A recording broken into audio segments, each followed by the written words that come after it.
juicio investigador no es eso. Y quizá usted está pensando ahora mismo, pero qué bueno que no será así, porque hasta me daría vergüenza si presentan cosas ahí que nadie debería ver.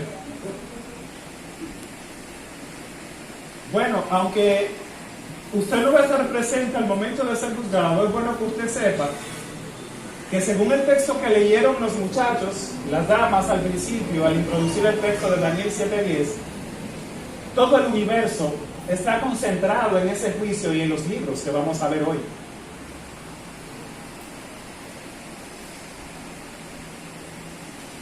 Miren, por ejemplo, en qué consiste este asunto del juicio investigador. Es un examen de los registros de la vida de los que alguna vez hayan profesado aceptar la salvación en Cristo y que por lo tanto sus nombres han sido inscritos en el libro de la vida del Cordero. Pregunto, ¿sus nombres están en el libro de la vida? ¿El nombre del borracho que se fue de la iglesia está inscrito en el libro de la vida? Sí. Piénselo bien.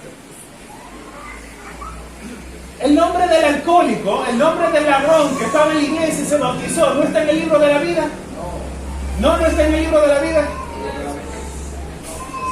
Vamos a ver si ustedes estudiaron bien de lo que yo dije anoche. Si partimos de esta definición y lo que vamos a ver a continuación, todo el que haya creído en Jesús, aunque no esté en la iglesia, su nombre permanece registrado en el libro de la vida. Permanece, y usted dirá, pero ¿y por qué se fue? Pero en algún momento profesó creer en Jesús. Y pensará usted, entonces, pastor, si su nombre permanece ahí, ¿eso significa que él haga lo que haga, se va a salvar? No, espérese, nos adelanta a los hechos. Ese es otro negocio. Aunque su nombre permanezca registrado en el libro de la vida, eso no le da acceso a la vida eterna. Eso sencillamente es el proceso de aceptar a Jesús y formar parte de un grupo que se prepara, pero no es una licencia para entrar al reino de los cielos. No es eso. Su propósito es verificar si estos están en condiciones de ser ciudadanos del reino de Dios. O sea, en el libro de la vida que están nuestros nombres, en el proceso del juicio investigador se va a evaluar toda la información suya y mía para ver si nosotros calificamos para entrar al reino.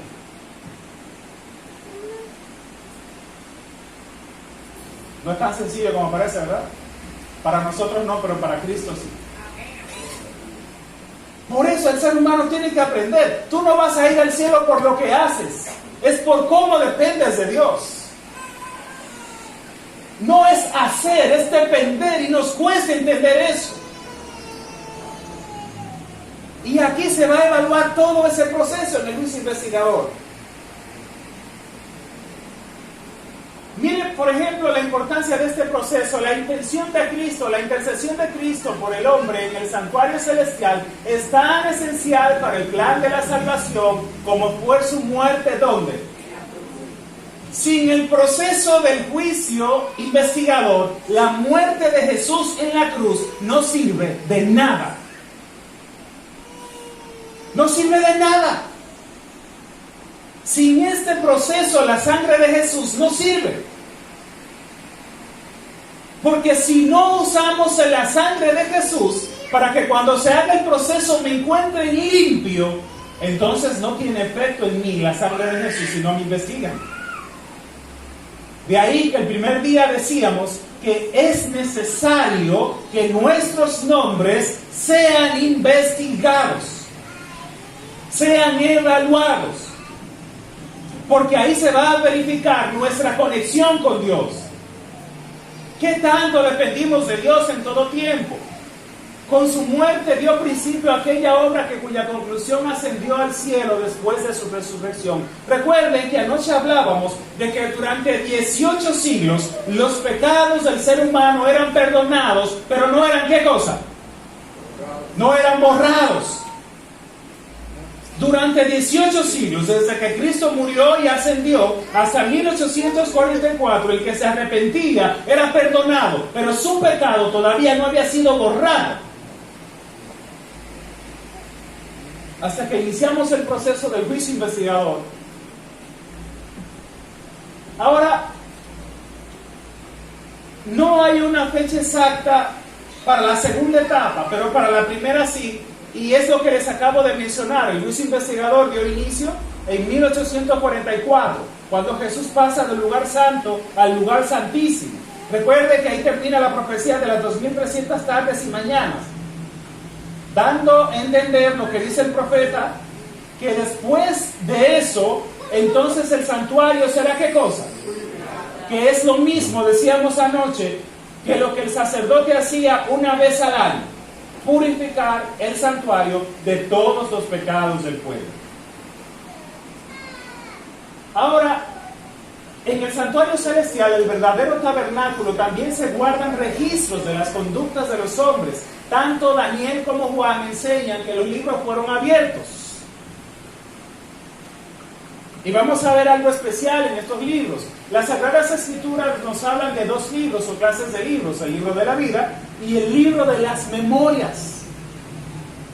Y comparto la cita con ustedes. Número 1, dice Apocalipsis 20:12: y vi los muertos, grandes y pequeños, de pie ante Dios. Los libros fueron abiertos y otro libro fue abierto. ¿Cuál es ese? El libro de la vida.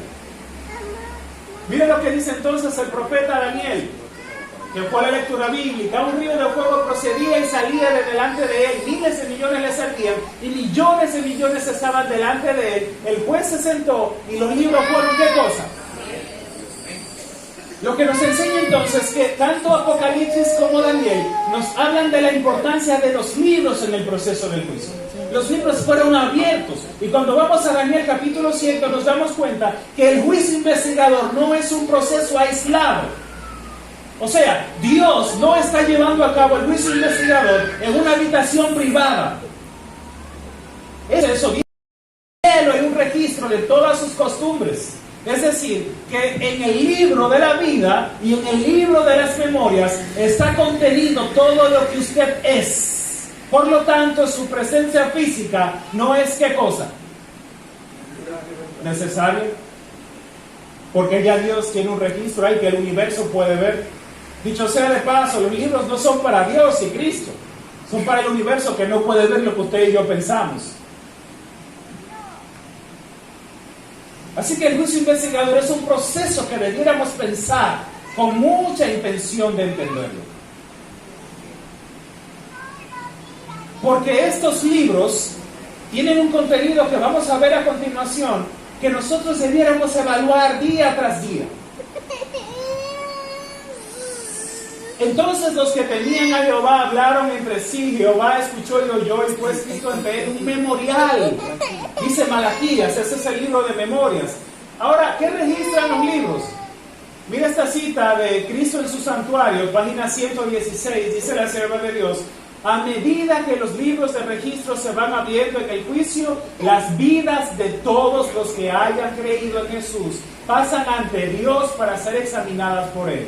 Empezando con los que vivieron primero en la tierra, dice ella, nuestro abogado presenta los casos de cada generación sucesiva y termina ¿con quiénes? Con los vivos. Y ella sigue diciendo entonces: habrá nombres que serán aceptados y nombres rechazados. Cuando alguien tenga en los libros de registros pecados de los cuales no se arrepintió y no fueron perdonados, su nombre será borrado del libro de la vida y el registro de sus buenas obras será borrado del libro de memorias. ¿Usted entiende esto? No basta con ser cristiano. En el juicio investigador, si el nombre del borracho que le mencioné ahorita no pasa el filtro, o sea, si sus pecados no están perdonados por la sangre del Cordero, se va a borrar no solo su nombre del libro de la vida, sino que de las memorias se va a borrar todo lo que hizo. Recuerde lo que dice la Biblia, el libro de Ezequiel. No, espérate. El justo, por ser justo, si se aparta del camino, eso no sirve. O sea, Dios no se contenta solamente con que el cristiano sea puro una parte de su vida. Debe serlo a lo largo de su vida. El ciudadano que se prepara para ir al cielo debe entender que para poder poner un pie en la Canaán celestial, tiene que estar seguro de que la sangre del Cordero borró todos sus pecados. Porque si hay un solo pecado que no fue confesado, no hay acceso al reino de los cielos. Por uno solo. Y no importa lo que haya hecho. Pero si hay un solo pecado que no diga perdonado por la sangre del Cordero, ese individuo no puede entrar al reino de los cielos. Debemos examinarnos. Yo no sé cuándo fue la última vez que usted sacó un tiempo especial para ir delante de Dios y pedirle que si hay algo en usted que Él necesita que usted cambie, que se lo ponga en la mente, que el Espíritu Santo lo impresione para cambiar. Hay gente que es terca haciendo lo malo, pero hay otros que si Dios les habla, son abiertos para cambiar de conducta. Pero tomemos esto en serio, porque esto nos enseña que todo lo que usted haga está siendo evaluado. Claro, no usted, porque todavía usted no lo van a juzgar y hoy tenemos que aclarar ese asunto. Pero si no nos tocara vivir para cuando llegue el juicio de los vivos, debemos cuidar de que nuestros pecados hayan sido perdonados por la sangre del Cordero. Como les decía, desde la ascensión hasta 1844, la obra de Cristo durante este periodo estaba representada por el servicio diario en el santuario. O sea, todo esto tenía un tipo. Lo que hacía el sacerdote durante todo el año era una etapa. Lo que hacía el sacerdote una vez al año era otra etapa, y así estaba representado. Este ministerio consiste en sostener su iglesia también, enviar su espíritu e interceder en favor de los pecadores.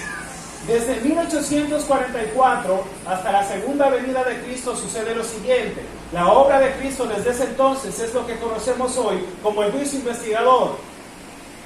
Solo que desde 1844 Cristo agregó algo al proceso anterior. Recuerde, antes solo se perdonaba y no se borraba, pero ahora se perdonaba y ¿qué cosa?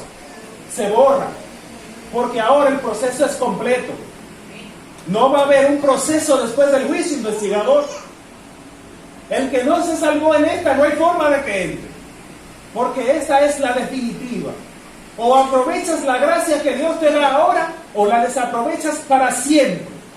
Pero no hay otra oportunidad por adentro.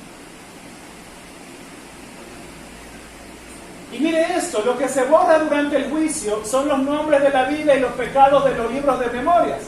Es decir, que si en el libro de memorias aparecen mis pecados, si en el libro de la vida aparece mi nombre, cuando se evalúa el registro y resulta que yo fui perdonado por la sangre del Cordero, los pecados del libro de memoria deben ser borrados.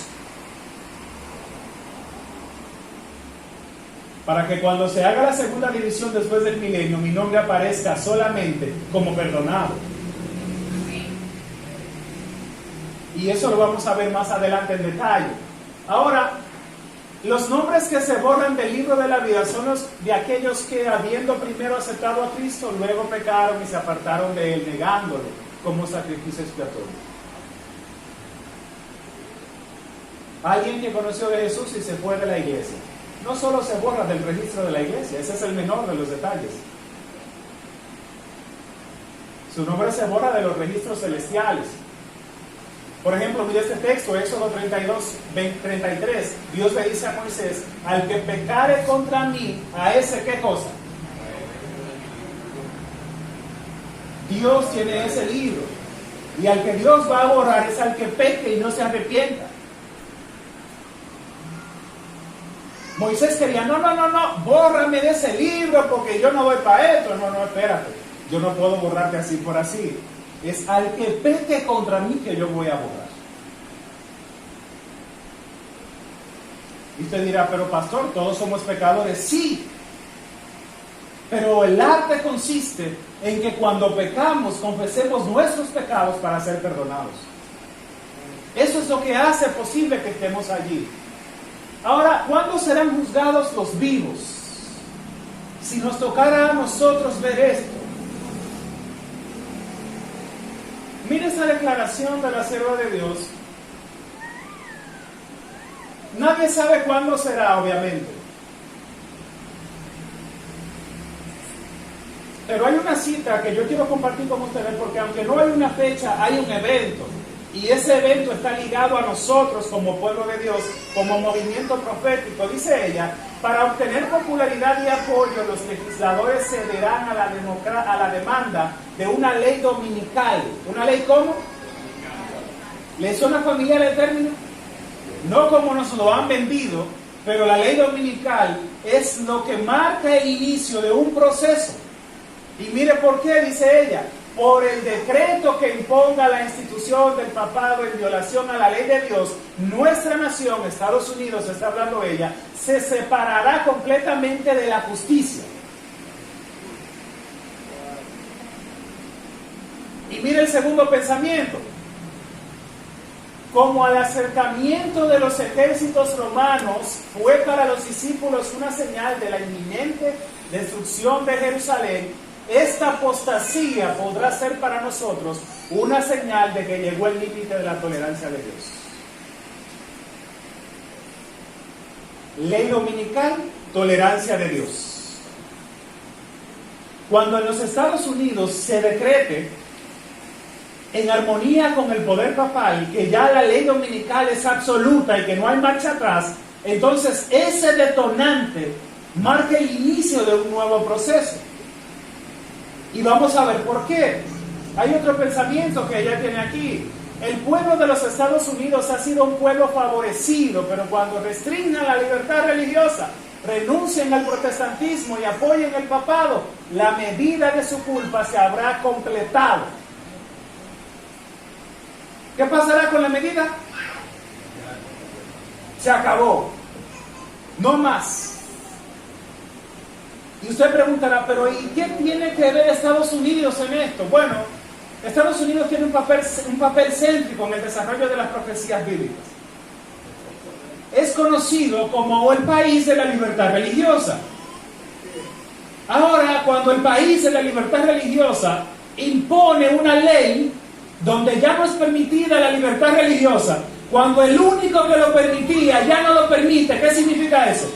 Que nadie más lo va a hacer. Eso significa que ahí entonces empieza el proceso. Ahí empieza la etapa de este juicio. Cuando las iglesias protestantes se unen con el poder secular para sostener una falsa religión a la cual se opusieron sus antepasados soportando la más terrible persecución, entonces el día de descanso papal será hecho obligatorio por la autoridad combinada de la iglesia y el Estado.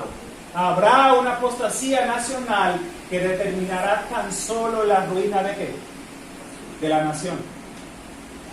¿Usted sabía que las iglesias protestantes no siempre van a ser protestantes? ¿No? No siempre van a ser protestantes. Porque quien mueve los hilos detrás de todo esto, aunque parezca simple, no son los hombres. Por eso cuando la iglesia, los movimientos protestantes se pongan de acuerdo con el papado en que hay una sola ley para todo el mundo.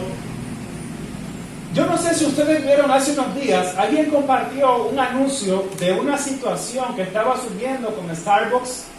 No sé si lo vieron, una supuesta demanda y no sé qué tan cierto es.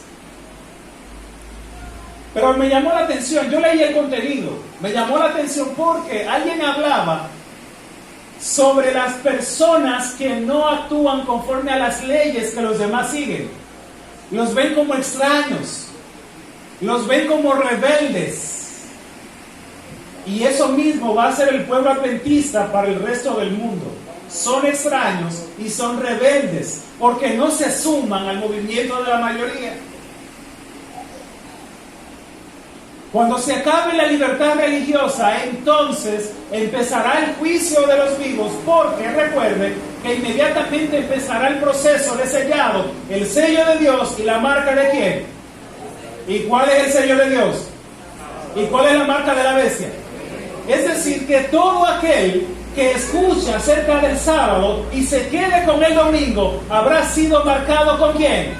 con la bestia, pero aquellos que escuchen acerca del sábado, que tienen una relación muy estrecha con la ley de Dios, entonces ellos serán apartados antes de la destrucción final.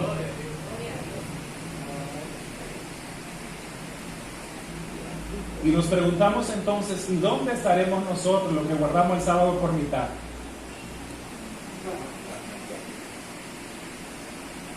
Señores, esto es serio. Si usted se imaginara la relación que hay entre el sábado y el juicio investigador, usted temblaría.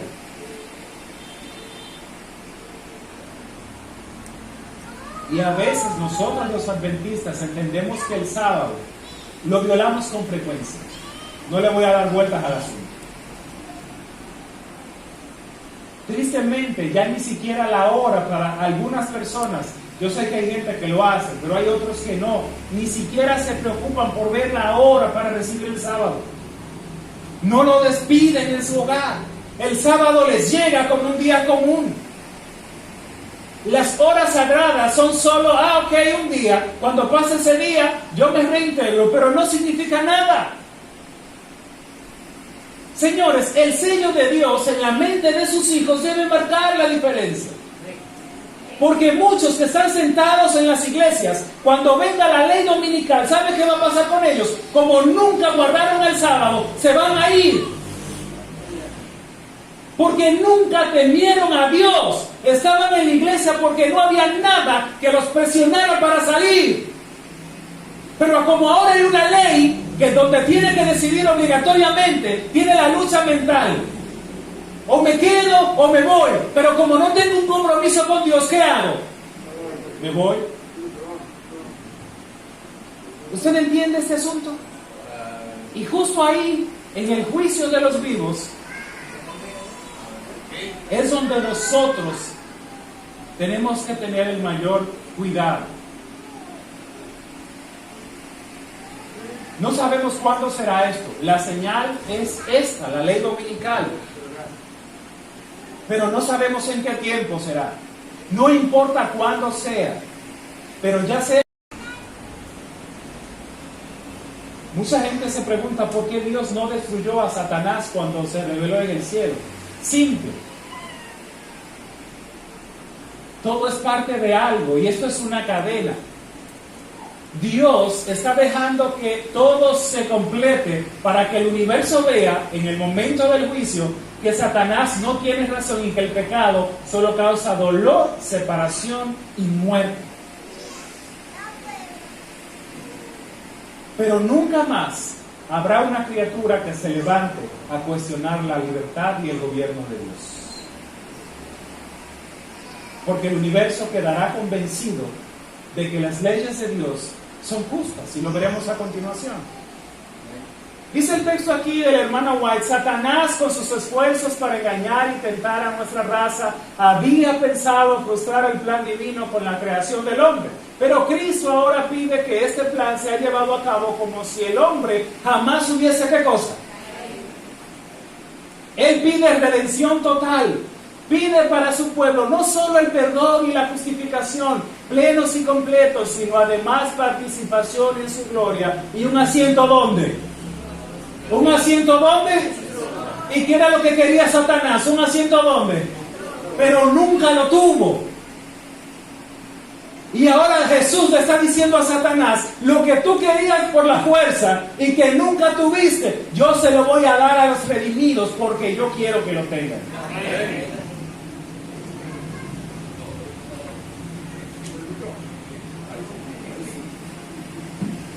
Satanás tiene miles de años tratando de derrocar el gobierno de Dios, solo para demostrarle al universo que él merece el puesto de Dios. Recuerda la función de Satanás. Satanás era un querubín. Los querubines, como hemos visto, están cerca del trono de Dios, lo que significa que Satanás, además de ser músico, era un querubín que tenía la función de comunicar las leyes y las decisiones que tomaba la deidad. Estaba cerca del trono de Dios. Por eso él entendía que, caramba, tanto poder, tanta autoridad, tanto dominio, yo debería tener. Y ahora Satanás se entera que Dios no solo quiere salvar a la raza caída. Ahora Jesús le dice, no, Padre, y por favor, dámele un trono al lado mío. Yo me imagino que si Satanás tenía cabello se arrancó la mitad. Pero ¿cómo es esto posible? Gente pecadora, mala, perversa, lo salva, lo redime y le da un trono. Porque la redención que Cristo nos está ofreciendo no es un remiendo. No es un remiendo como cuando usted arregla algo y se nota que fue puesto ahí. Mira, una camisa de 3 colores, se le nota el remiendo. Pero la salvación que Cristo nos ofrece es total y absoluta, como si nunca hubiésemos caído en el pecado. En pocas palabras, nosotros viviremos en el cielo como si eso del Calvario y el pecado nunca hubiese sucedido. Ese es el plan que Dios tiene contigo. La pregunta es si tú estás concentrado en ese plan o si estás concentrado en las cosas de este mundo.